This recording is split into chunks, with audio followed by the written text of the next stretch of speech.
Inspire Testing is a software testing services provider based in South Africa. That's also where 95% of our people are. The rest is in the UK, and I myself, I live in the Netherlands, although I am joining you today from Estonia. In this webinar, I'll spend hopefully about 45 to 50 minutes talking about why I feel testers should need to learn programming. I hope that, though I'll make sure that at the end, we'll have some time for questions and answers. And I want to wrap up by 5 p.m. South African time sharp, so everybody can continue with their day, with them, maybe their follow-up meetings, their other commitments, and I want to respect those. So why do testers need to learn programming? This is a brief agenda for today's session, the things I want to cover here. So first of all, I want to talk a little bit about why I think programming skills are important for testers. So what's the point of a tester learning how to program? Isn't it enough that they'll have to learn how to test? Absolutely true, but then again, they also need to learn how to program for various reasons. I'll give you a brief overview of some of the different ways to learn how to program. So there are a number of ways, a number of strategies, a number of approaches that you can take when you want to learn how to program. I'll give you my just an overview of those, as well as my personal view on what I think works best.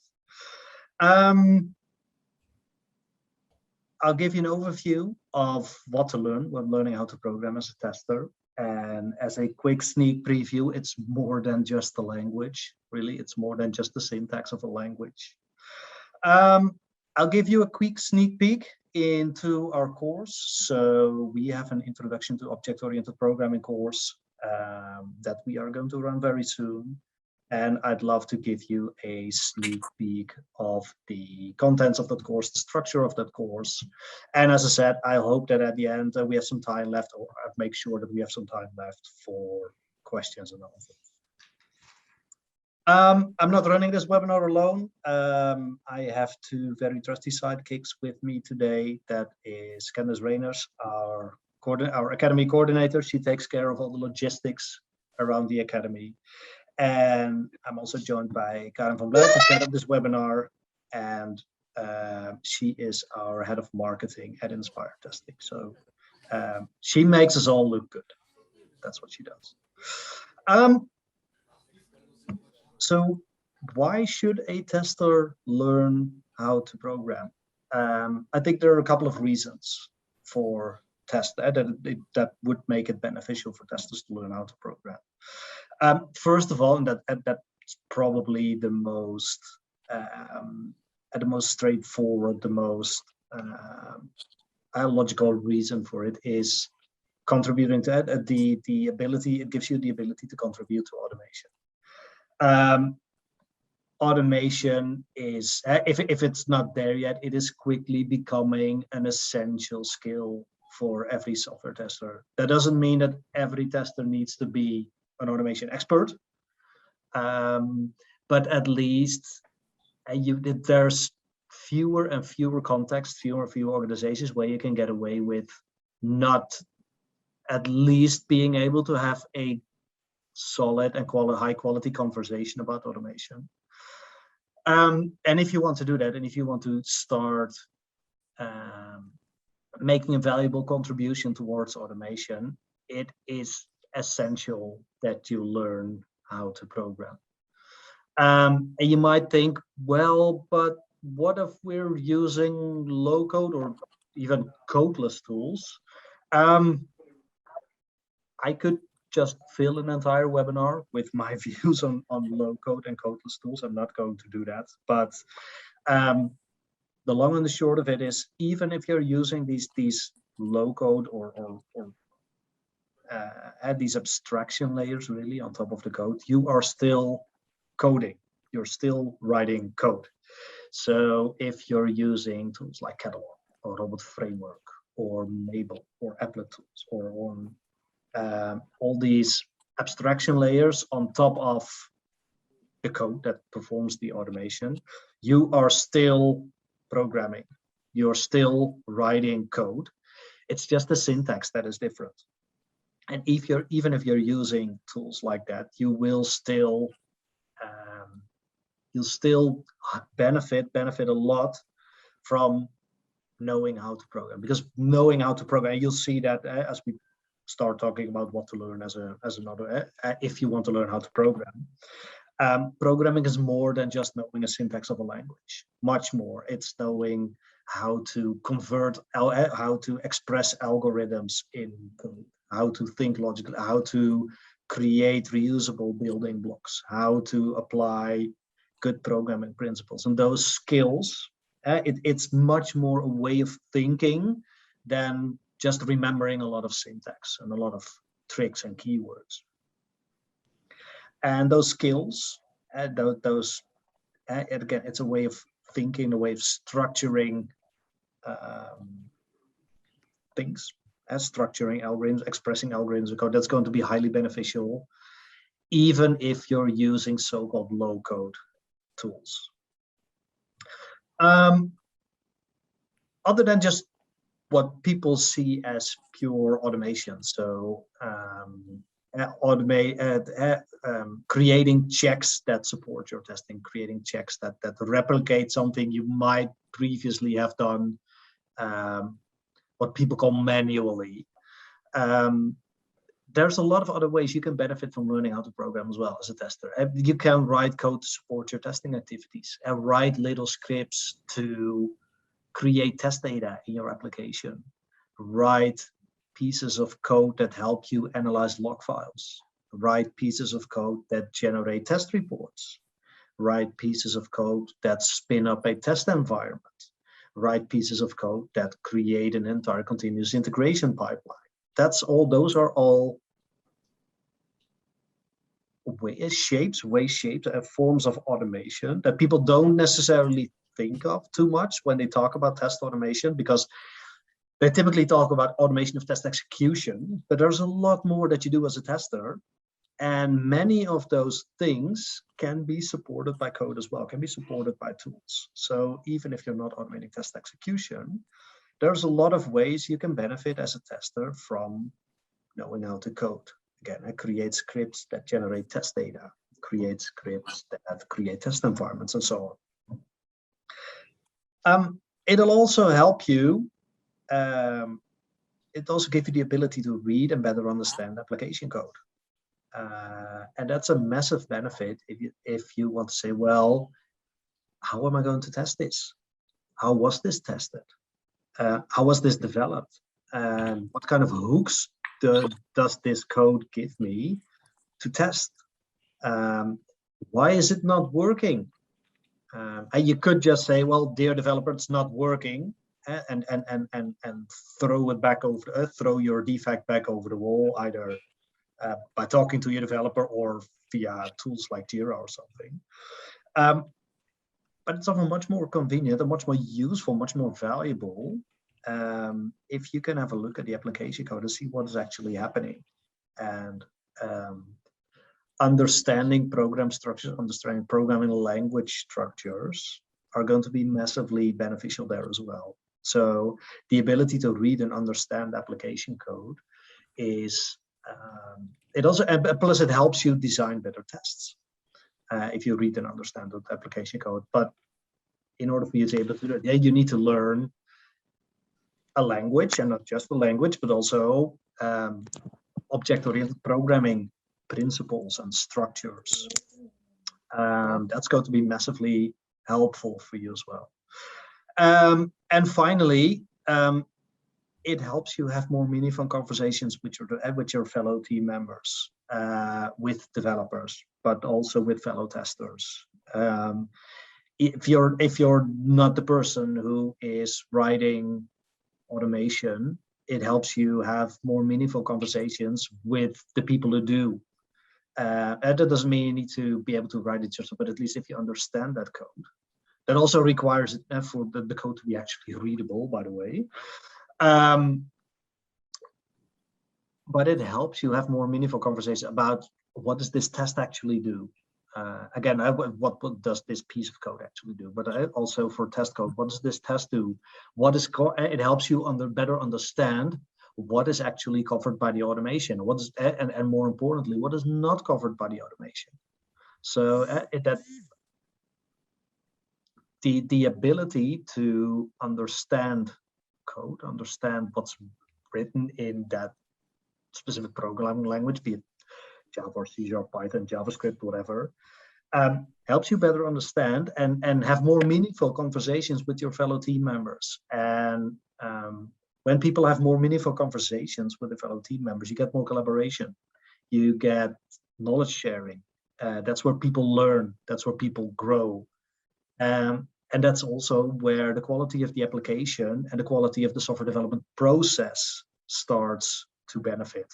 And all because you know how, you at least, you know how to be, you're able to read code. And so these are just some of the reasons. I could probably think of a couple more, but I think these are some of the most important reasons for what I call modern software testers. So software testers that want to remain relevant, that want to stay relevant in modern software testing and software development teams, software development organizations. It's almost essential. It's very, very important that you learn, that you at least have a fundamental understanding of programming for the reasons that I just outlined. So now we know why. So I like to always start with the why. But now we know why we need to learn it. But the next question is, how are we going to actually do that? How can we learn how to program? There are a couple of different ways and a couple of different approaches. The approvals from Machiavelli from 8. Could you please mute yourself? All right. Thank you. So there are a couple of different ways of learning how to program. I'm going to give you an overview of those. I'm not going to say that one is necessarily better than the other, or because everybody learns in different ways. So what's the best fit for one person might not be the best fit for another person. I am going to try and give you some pros and cons of each of these approaches. The first one is a purely self-paced learning. Think about courses and video courses on Udemy, for example. But also, and especially if you're about my age, people used to use books to learn stuff. And you know that basically that's a book is a PDF that you printed out.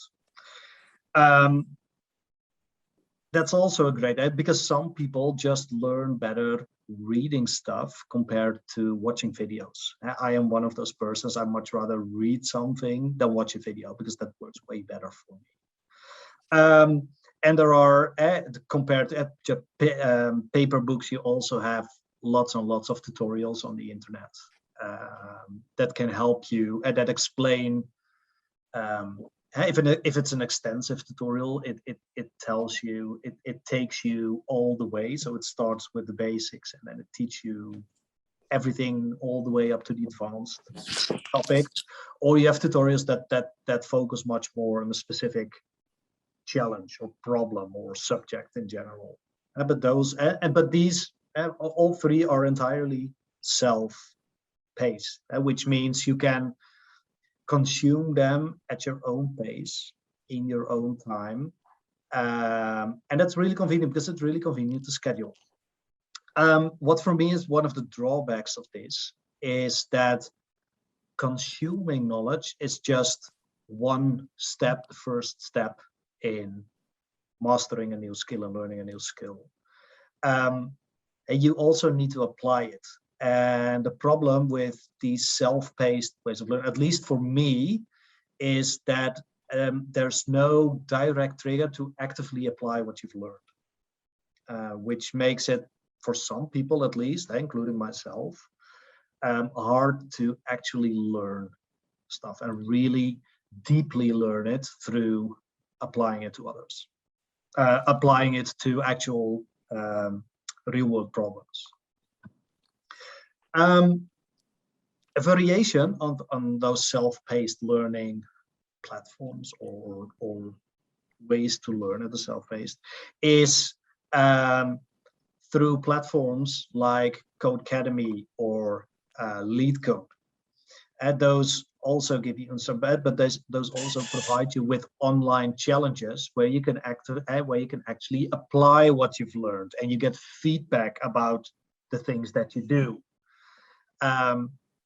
I think that is already a much more active way of learning, and at least for myself and for a lot of people I've seen going through their learning journey, a much more effective way of learning, and because you get that feedback, you get that reinforcement, you actively apply. Could people please take off muting themselves when they talk? Thank you. So that's a big help, that active feedback that you get, that immediate feedback on, am I doing this right? Have I learned something here?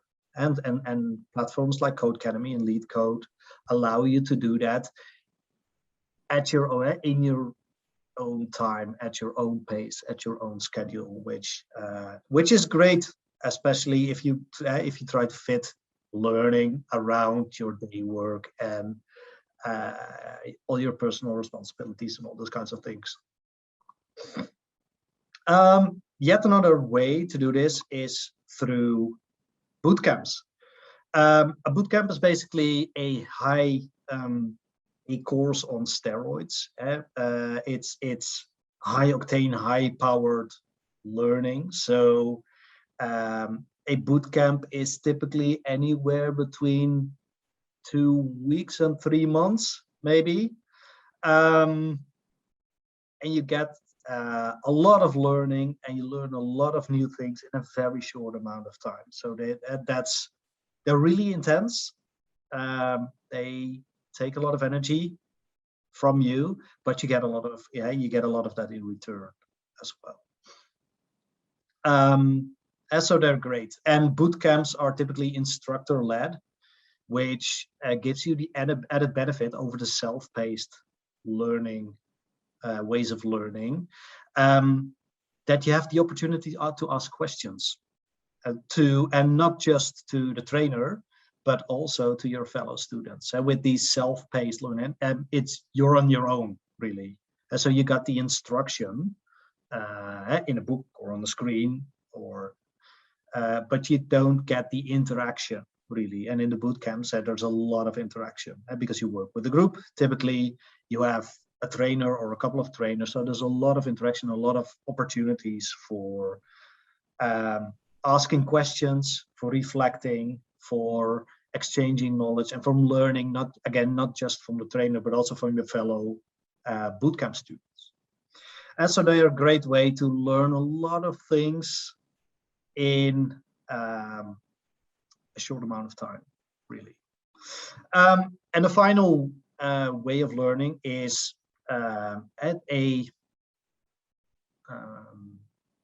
the classical or at the typical blended or live instructor-led trainings. So traditionally, software testing training has all been a lot of it has been classroom based. Now, especially over the last couple of years, there's a lot of new demand for learning. So a lot of people have started to offer online learning, and I truly think that a mix of both is, which is also called blended learning, is a great way to actually learn. So where you do parts of the learning at your own pace, but there's also classroom sessions where you get the opportunity again to work with your peer, ask questions to the trainer, or and work together with your peers on challenges and little projects. And that's also a great way of learning. So it's not as high octane, high powered as a bootcamp. In a bootcamp, it's typically, again, 2 weeks to a couple of months where you're fully dedicated to learning a specific topic or a range of topics.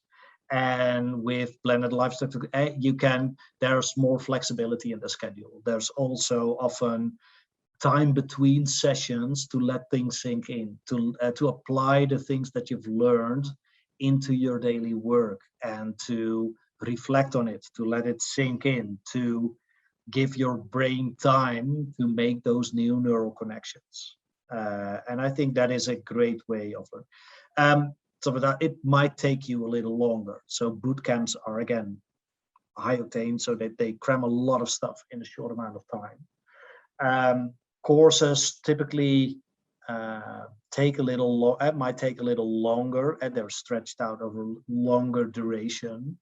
But then again, that has the benefit that it gives you time to let things sink in, to reflect on things, to apply things in your own context outside of the context of the actual course, and take those experiences and the questions that will raise back into the next session. So I think that's a great way of learning. So those are some of the techniques, some of the strategies, the different types of courses that you can offer. Again, I'm not going to say, well, this is the best and you should all do it this way, because once again, different people learn in different ways. And what works best for Susie might not work at all for John. And what works for John might not work as well for Susie, because they're different people and different people learn in different ways. Some people, you just need to give them a book and that's all. Some people really benefit from live instructor-led classes, because that gives you the opportunity to work together with your peers, to ask questions and to interact with trainers, which you typically don't get as much with a book. You can talk to a book, but it doesn't really talk back. So that doesn't really work as well if you need that feedback and that interaction. So, and we've looked at why you should learn how to do software testing. We've looked at different ways of how you can do that, through self-paced learning, through boot camps, or through pure live courses or blended courses. Let's take a look at some of the things that you can add that I think you need to learn when you learn how to program as a tester. And as I said earlier this session, it's about much more than just the syntax. If all you learn when you learn how to program is the syntax of a language, for example, Java or C#, that's not going to get you very far. Sure, you'll know how to write code, but you'll probably not learn as much about, is that code any good? How do I make that code part of a build pipeline? How does it fit into my project or my project structure? All those things. And so there's much more to learn than just the syntax of a language, really. Which unfortunately is what a lot of these online platforms, like I mentioned Codecademy or LeetCode, they focus almost extensively on the syntax of on the constructs of a language, where I think that is part of the story. And so that's incredibly important, that you understand the syntax and the constructs of a language, but there's much more to learn if you want to learn how to program. So yeah, that's what I call the language fundamentals, the language constructs, and they are important. Of course, they are important. That typically starts with what we call hello world, which is creating a program that prints the text hello world to a console or a terminal or just standard output. In Python, that's as simple as writing and running a single line of code. In Java and C# and also JavaScript, not as much, but Java and C#, yeah, that takes a little more. You need to create a class, you need to create a method. But that's typically where a lot of these languages start. And then it's about, and I'm talking about object-oriented programming here, because that's at the type of, there's also functional programming, which is a completely different programming paradigm. But let's assume that all that we're referencing is focusing on object-oriented programming, because that's what most of us will use in practice. And we'll use Java, C#, JavaScript, Python, Go, PHP, all of those, Ruby, all of those are object-oriented programming languages. So it starts with the basics, writing and running your first program. Things like methods and classes that help you create a better structure your code, create reusable bits of code that you can use as little building blocks to almost like a box of Lego, construct your program. And that program, by the way, that can be an automated test. And so this applies to writing test automation just as much as it applies to writing application code. Things like control flow structures. So if then else, loops, for loops, while loops, switch statements, try catches. Well, those are more related to exceptions, by the way. So those control flow structures, you'll see them a lot, especially in application code. In test code, not as much. Well, I tend to avoid them as much as possible, but they are useful sometimes. So you need to know how to. Also, you need to understand. You need to understand what's happening there if you want to have again a meaningful conversation about a piece of application code that you're discussing with your developer or with a fellow tester, maybe. Collections are incredibly important in programming. So things like arrays or lists or maps or dictionaries in Python, how to work with them. Those are some of the fundamental things of every object-oriented programming language has them. They're really important to understand because you're going to see them so often, especially in application code, but also in test code. So understanding them, knowing how to create them, how to iterate over them, how to use streams to filter them or to perform specific actions on all or a subset of the elements in collections. It's all incredibly important. Things like exceptions or errors, as they're called in Python. Knowing what they are for, knowing how to deal with them, knowing how to throw them or raise them, how to catch them, that's all, because you're going to use that. You're going to see them a lot in application code, and you're going to use them a lot in your test code as well. And there's many, many, many more. But these are just some of the fundamental language fundamentals. Again, I'm not talking about any specific language because all of these constructs are present in every object-oriented programming language, really. It's also why, by the way, as just to look at a sneak peek into our course, I'd much prefer talking about learning object-oriented programming than just learning Java or learning C#.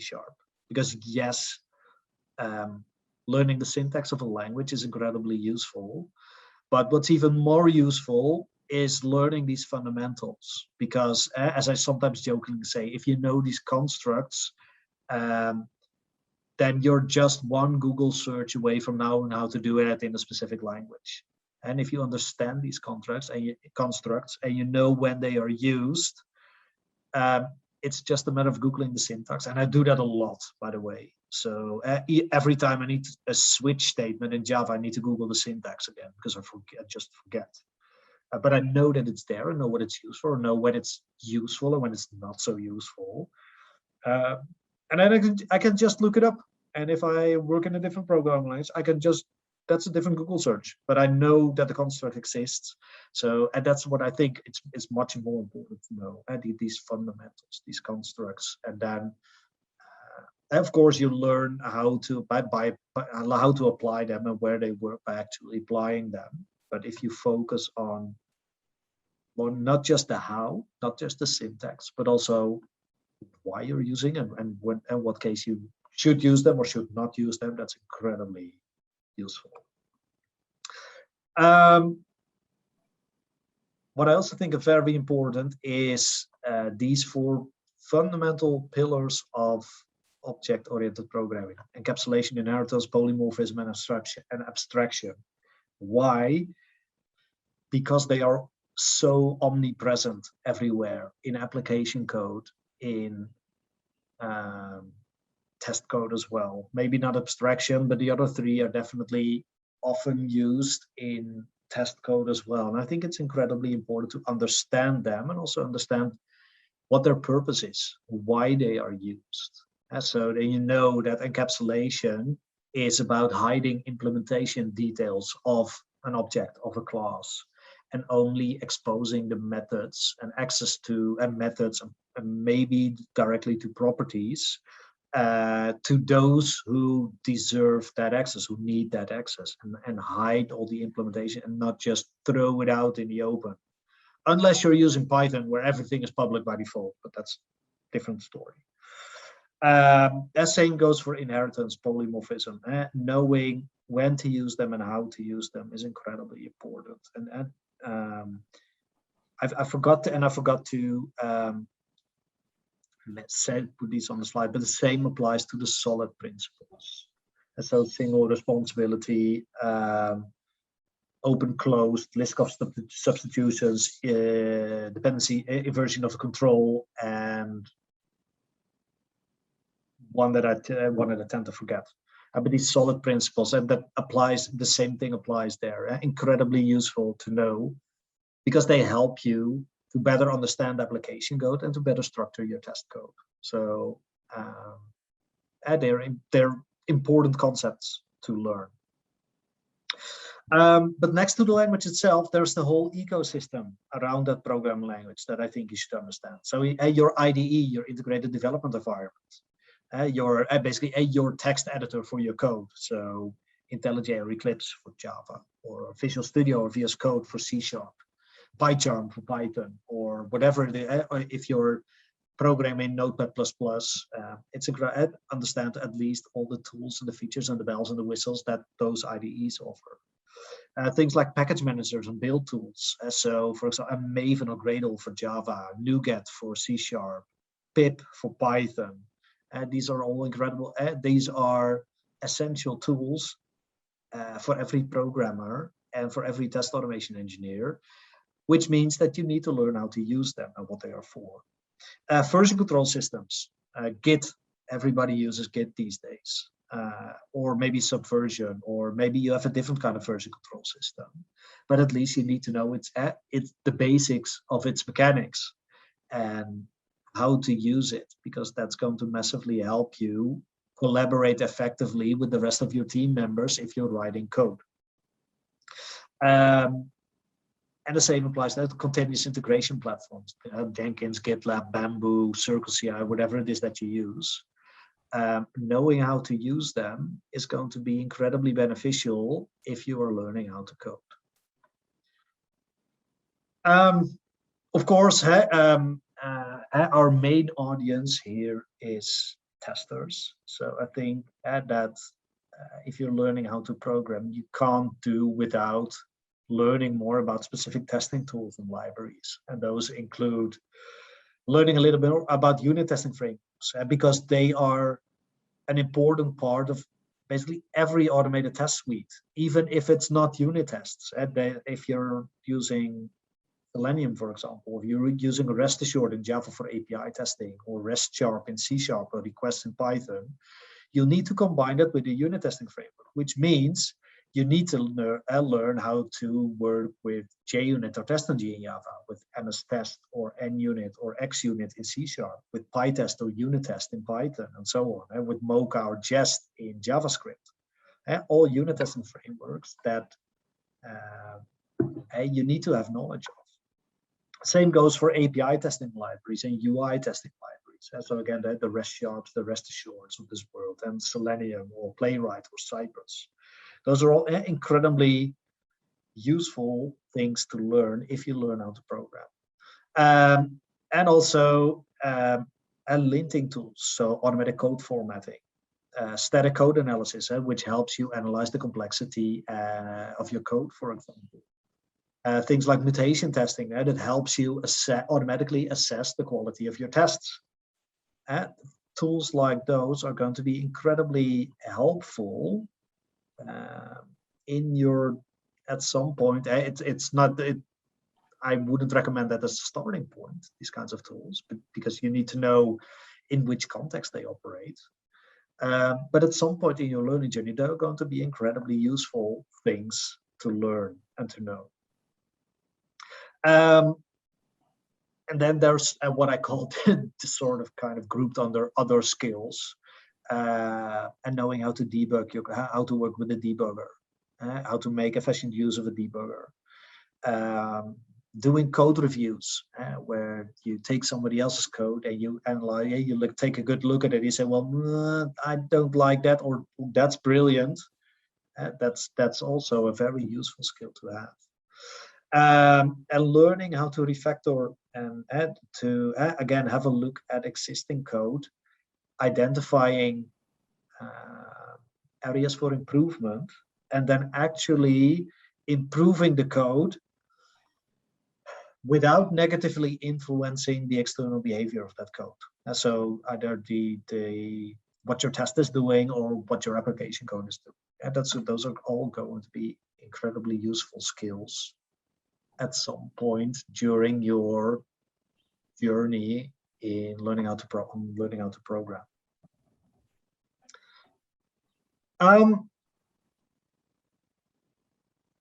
So one of the things that we offer as at the Academy, and this is where our bit of self-promotion begins. I'm going to give you a quick sneak peek into our introduction to object-oriented programming. That course, that's if I remember correctly, a 5-month-long course with, and we chose to go for the instructor-led / blended learning option. And why? Because I think that is best suited to the scope of the things we want to teach in that course and the hectic schedules that we all have these days. So the way that course is structured is we have sessions, typically half-day sessions, 3 to 4 hours, once or twice a week.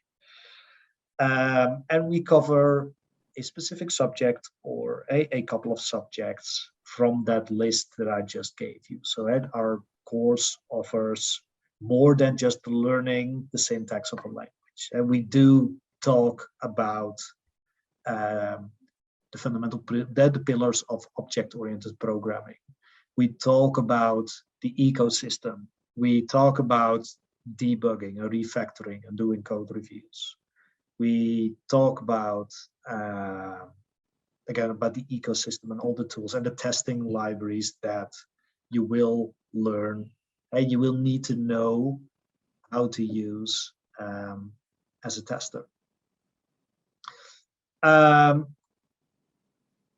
So that course is about 5 months long. Again, typically 1, sometimes 2 sessions a week of half a day, which I think has the added benefit that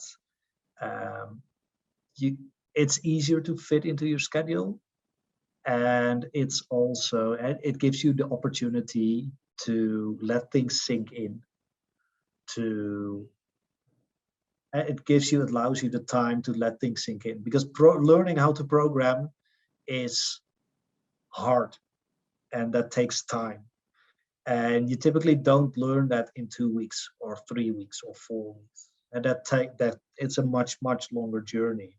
And that's a journey with ups and with a lot of downs and a lot of frustration. But that's and you need to go through all those ups and downs and then finally see that, oh, this is how it works. And that takes time. And so that's why our course is structured in that way. And we have, again, these instructor-led sessions once or twice a week.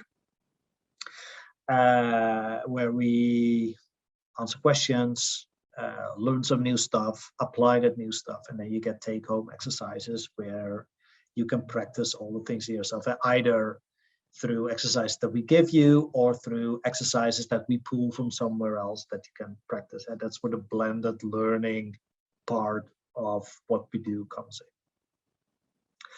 And so some of the things that we cover. So FizzBuzz is just an example. For those of you who don't know what FizzBuzz is, it's a small coding challenge where you say, well, print the numbers from 1 to 100.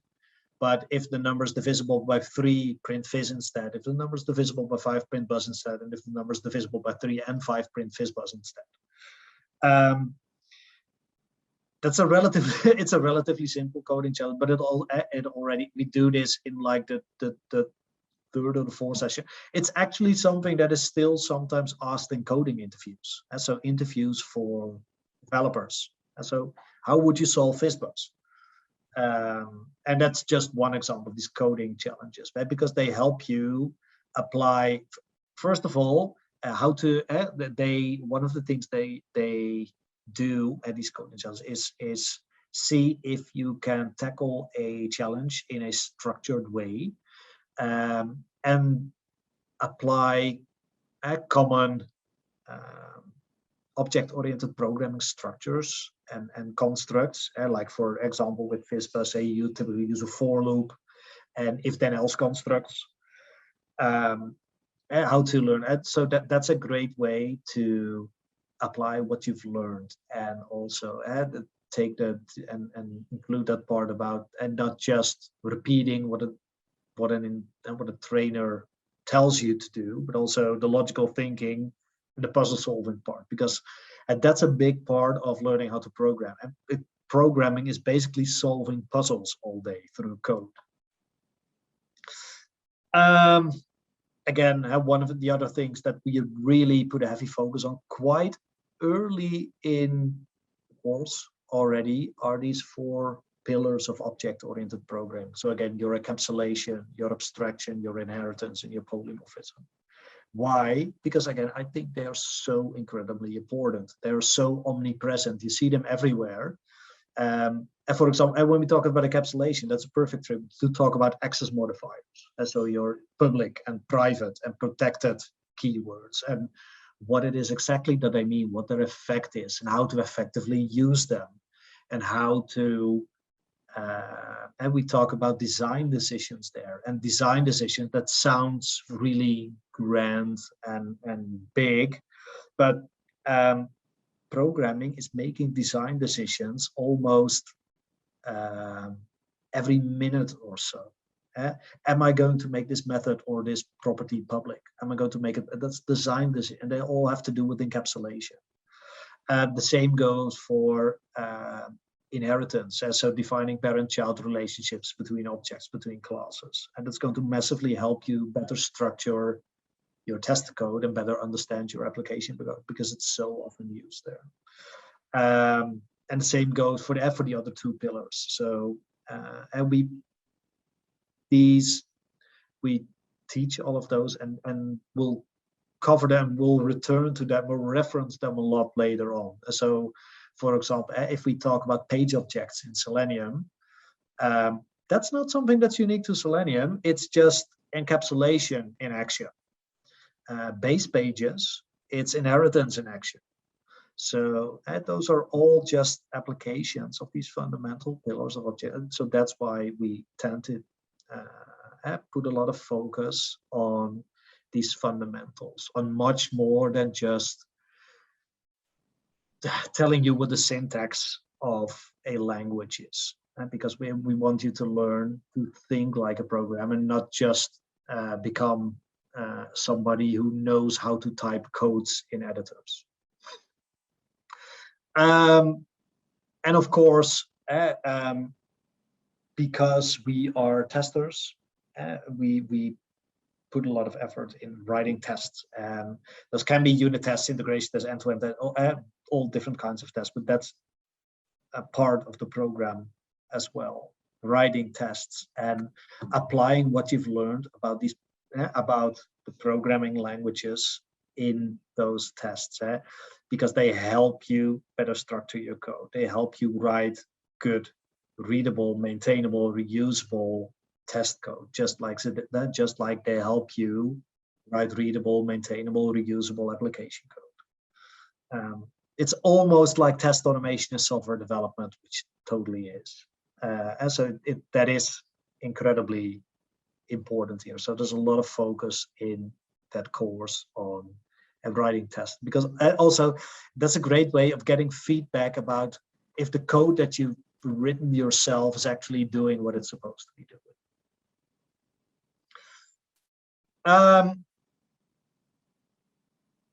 So yeah, this is a summary of the philosophy behind our course. It's more than it's more than just listening. It's more than just typing something and seeing that it works. I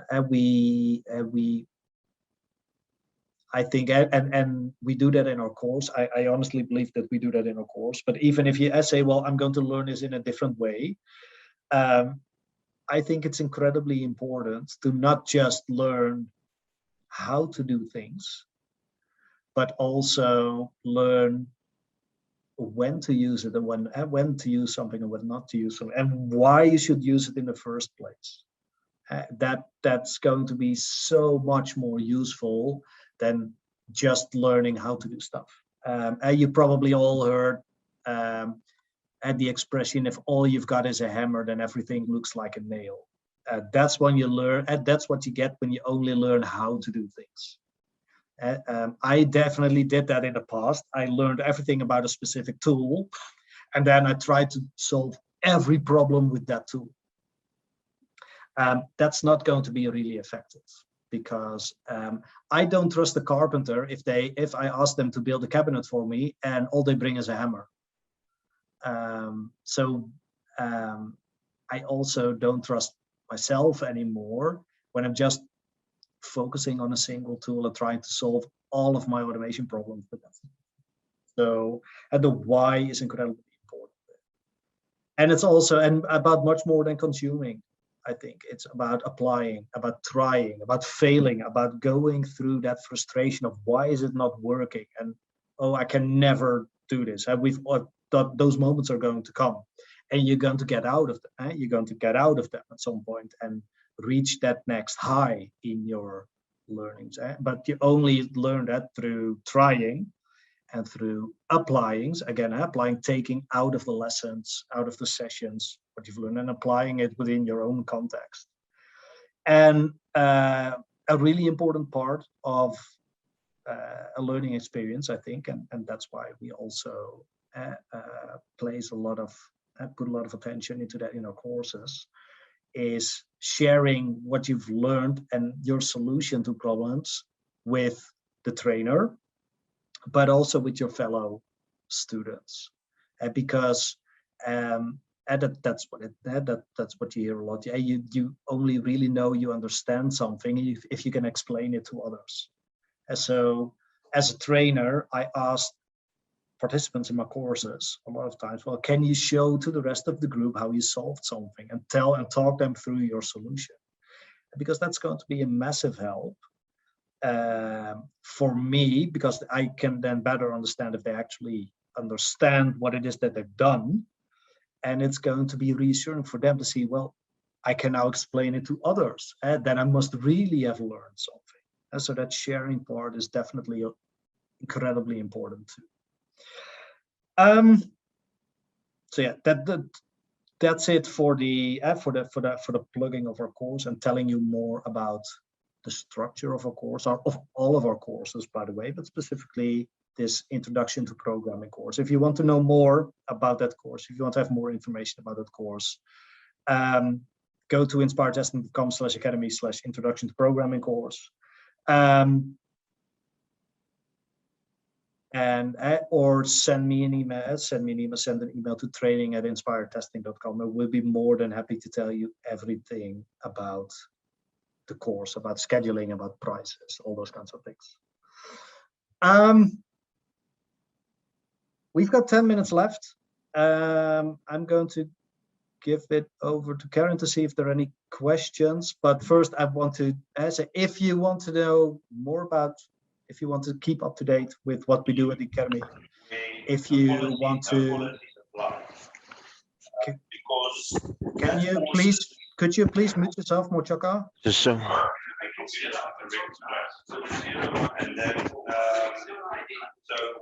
So if you want to keep up to date with what it is that we do at the Academy, I invite you to join us, to follow us on LinkedIn, follow our showcase page. We share updates about what you do. We share interesting articles. We share insights into what's happening in the software testing, the software test automation, and the software development world. So a lot of reasons to follow us on LinkedIn. That's it for what I had to say. Karin, I see there are quite a few questions or quite a few messages in the chat. Is there anything in the Q&A or any other types of any other questions that I should be aware of?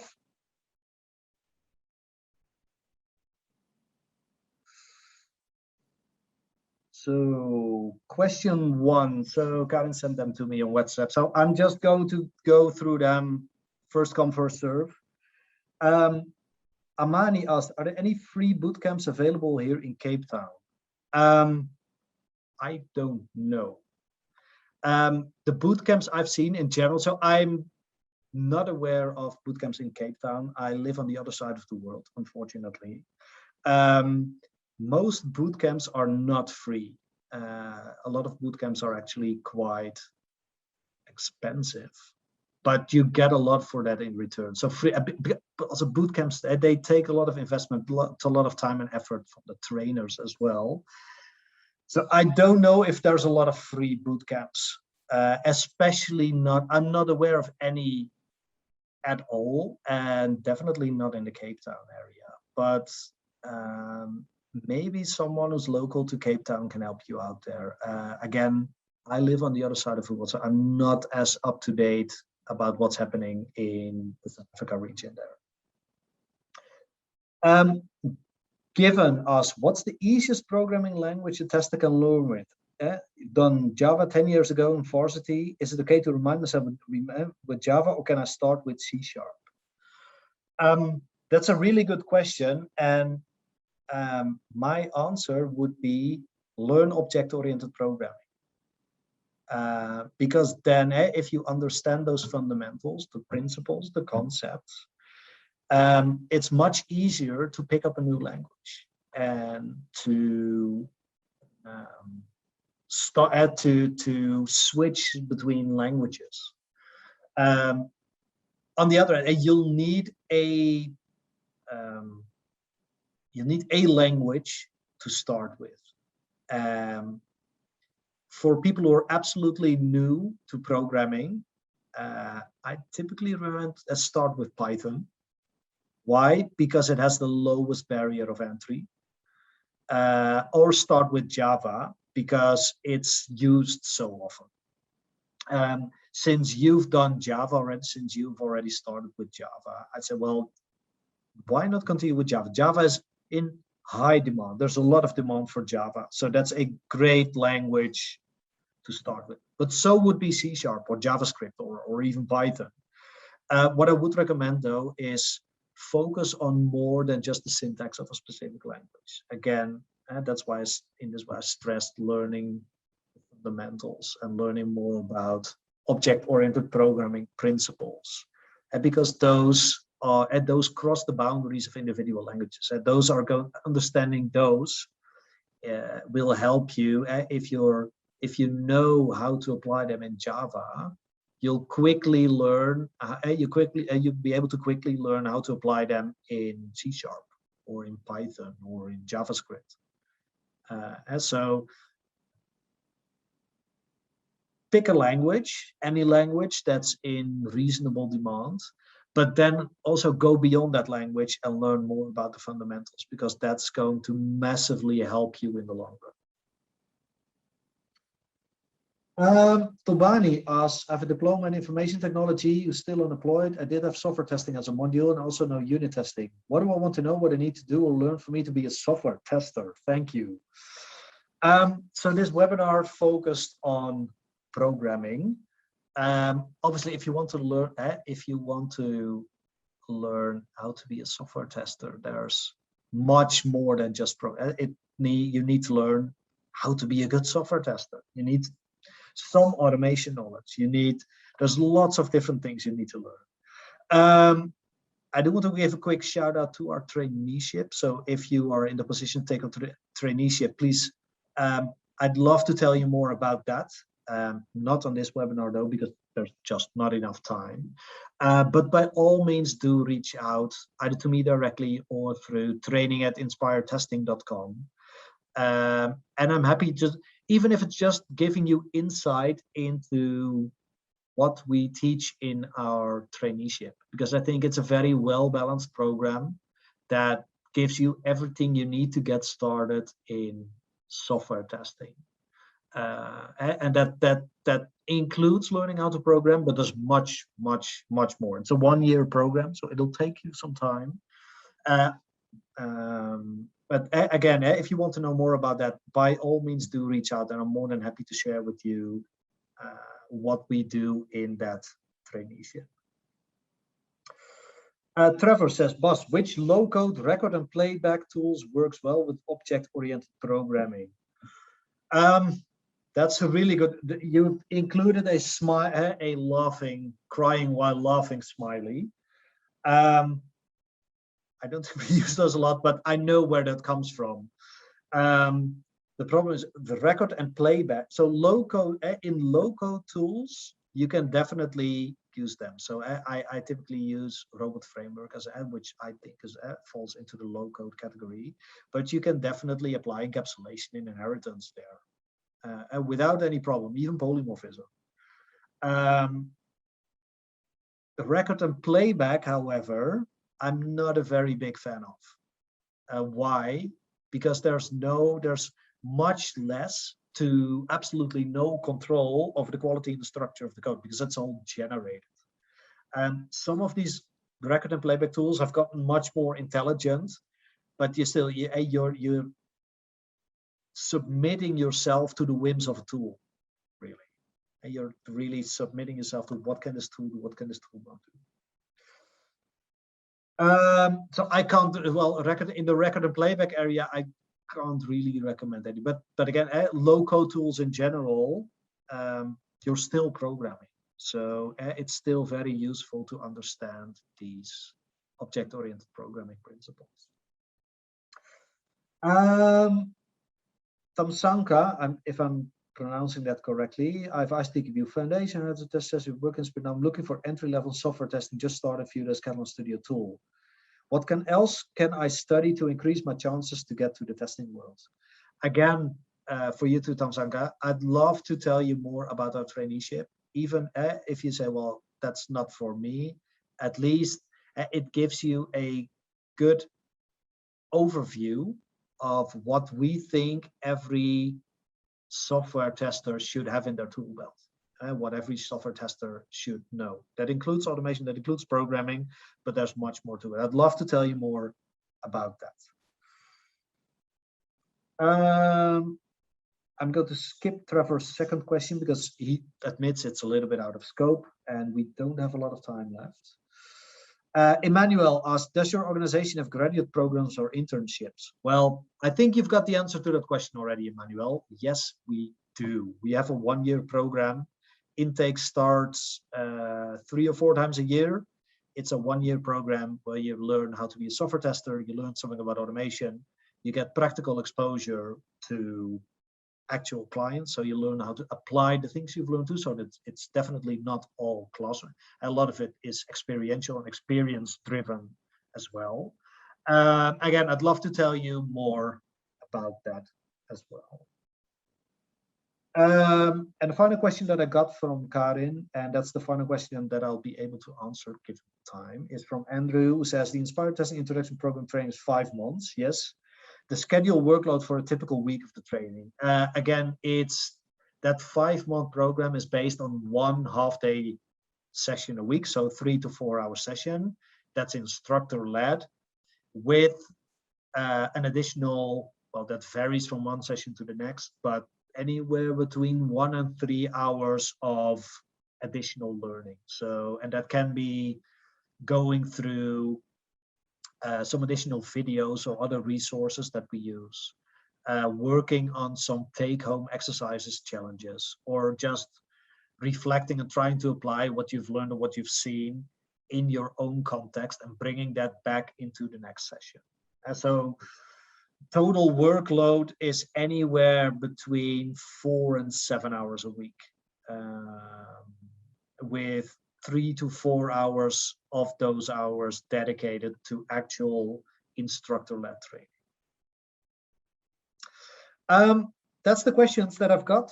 That's all for it now, also given the time.